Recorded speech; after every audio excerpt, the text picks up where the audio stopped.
So we've been spending a lot of time in the last few weeks going over our viewer-submitted VOD reviews on the website, but this only gives us one side of the picture in terms of VOD reviews. Because when we're reviewing our replays, generally we're focusing on what you did wrong. Even those Reyna mains who think they're slick by submitting a game where they drop 30 kills, the goal is to tell those players how to improve so that they can get better. But there's also other ways that you can review VODs, and of course one of those ways is by focusing on what the player does right. You can learn a lot from watching players and figuring out what they do specifically and why they do it. That's why today we're going to be taking a look at a game from TenZ, the best of the best, and comment on some of the things that really stick out to me as worth commenting on. Because I could come away from being like, man, that guy has good aim, but what are some interesting things that you maybe don't see for yourself?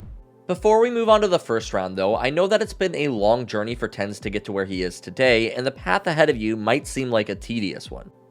And I'm not even going to lie to you, you're probably right. But that's why over at SkillCapped.com, we work to bring you the best possible courses to speed up this process for you. What we've been working on recently is an academy course that is designed to bring you from 0 to 100 in Valorant by teaching you literally everything that you need to know to master the game.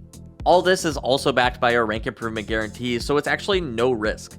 Let's be honest, if you want to actually play like TenZ, it's going to take quite a bit of time for you to get there, but that's why we are here to help you. Let's get back into the video, but if you're really looking for the fastest way to improve, be sure to check out SkillCapped.com.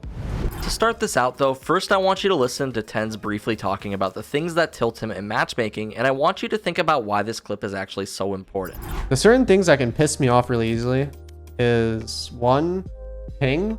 Ping kind of tilts me to some degree, but I just, if I don't really care, then I don't mind as much. But if I'm like trying to win and then let's say I'm holding an angle with like an op or something and someone just like swings with a sheriff and one taps me, I will get like pretty tilted. If it's like important and I'm like, imagine I'm going for like rank 1 Radiant or something like that, then I would get super tilted in a situation like that. But I'm not going for that right now, so it doesn't affect me that much. But something that does tilt me a lot is if I ever do call, and this is why you don't ever see me micromanage people in ranked, is because if someone doesn't listen to me, I get tilted by people just kind of like ignoring my opinions or thoughts, or just ignoring like any form of direction that I'm trying to give, or trying to give like trying to organize stuff. So that's two things that can tilt me really easily. So why does this clip matter?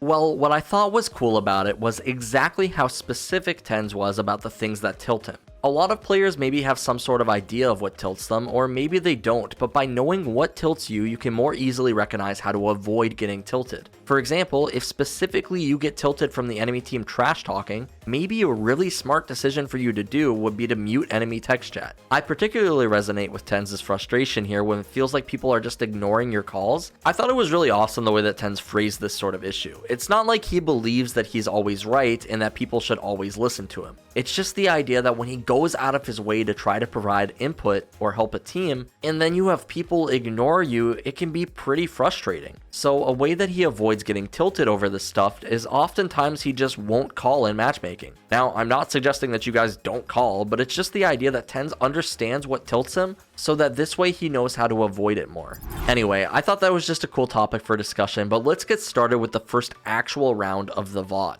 So a lot of the things I noticed from watching TenZ throughout this game was primarily just his awareness and positioning. What I really want to highlight in this round are two different things. The first is how important little bits of information are and how you're probably shooting yourself in the foot in your games. Pay attention to the start of this round, and I want you to listen closely. Wait, actually I'm gonna leave. They droned out it. I tagged in that guy.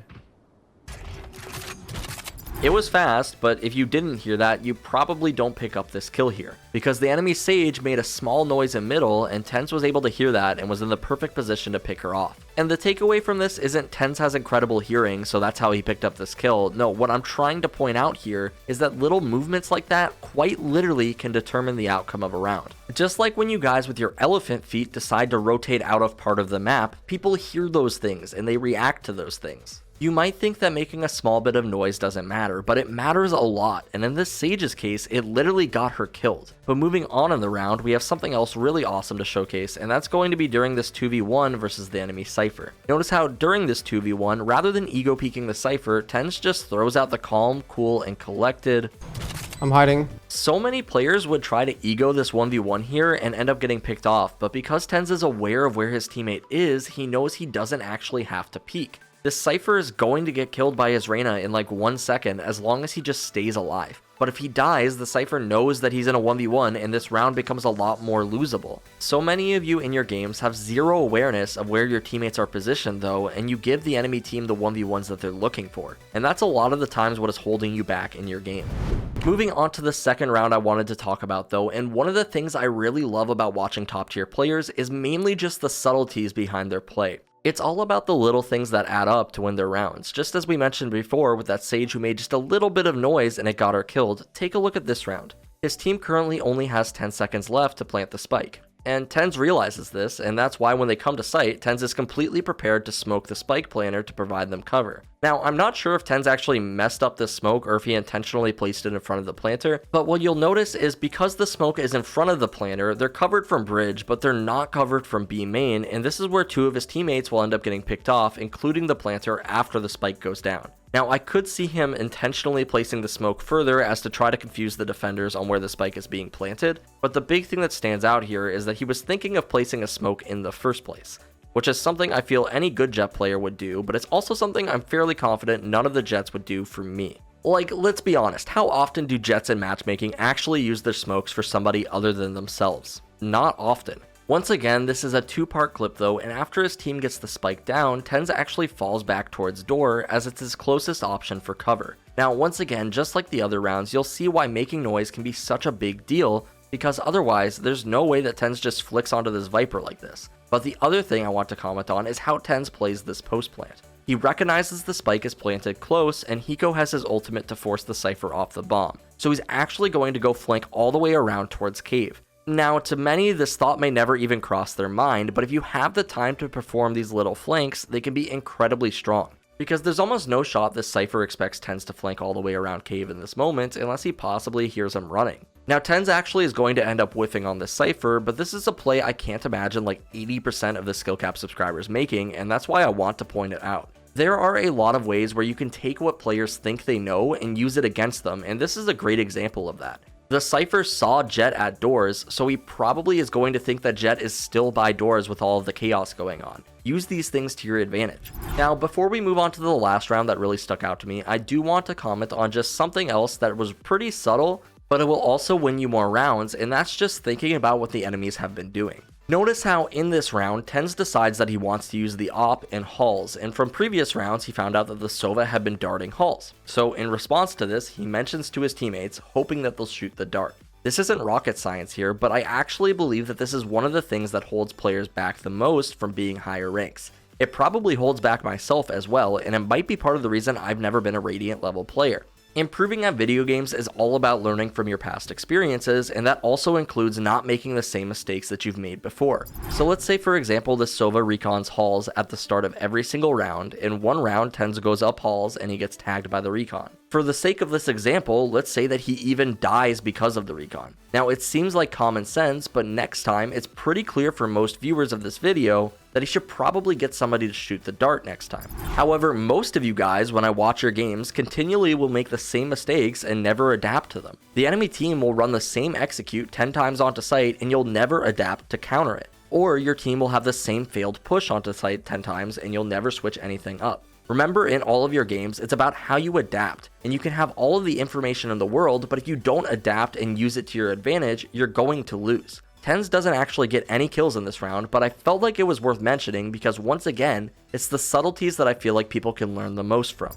And let's move on to that last subtlety, and I want you to see if you can pick it out, so watch this clip first. Viper, or sorry, Sova and Jett are both nest. Dead dash, no dash. Holding CT. Okay. GG. You're nuts. Attackers win.